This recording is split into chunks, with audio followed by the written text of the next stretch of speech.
మెదక్ జిల్లా కొల్చార మండలంలో దంచికొట్టిన వర్షం. కొల్చార మండలంలో పలు గ్రామాల్లో వరిధాన్యం కొనుగోలు చేయక వర్షానికి నీళ్లలో తేలుతున్న వడ్ల కుప్పలు. కొల్చారం, రంగంపేట, తుక్కాపూర్, వరిగంతం, అంసన్పల్లి, వెంకటాపూర్ నైట్ దంచికొట్టిన వర్షం తడిసి ముద్దైన వరిధాన్యం లారీలు రాక రైతులు బాధపడుతున్నారు.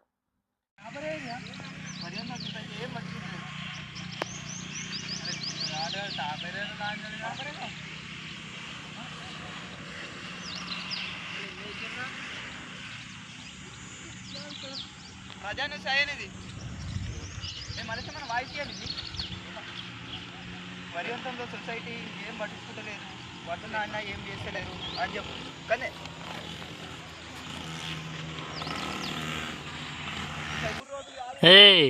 అది రికార్డ్ చేస్తుంది. ఇటు ఎట్రా చెప్పురా రే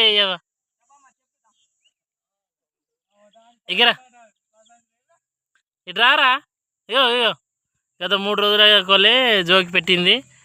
అయినా సొసైటీలో పట్టించుకోవట్లేదు. ఆ సంవత్సరాల కాడండు గిరండు వారం రోజులు అంత నువ్వు చెప్పే ఏ రారా పువ్వు తాగుతావా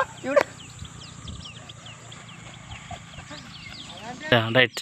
వడ్ల జోకి వారం రోజులైనా లారీలు రాక రైతులు చాలా కష్టాలు పడుతున్నారు. నాన్నే వడ్లు ఇవి ఎట్లా చేస్తారో సీఎం రేవంత్ రెడ్డి చెప్పాలని. సీఎం రేవంత్ రెడ్డి తక్షణమే చర్యలు తీసుకోవాలని కోరుకుంటున్నాం. మెదక్ జిల్లా కలెక్టర్ గారు కూడా తక్షణమే చర్యలు తీసుకోవాలని కోరుకుంటున్నాం. అయిపోయినా.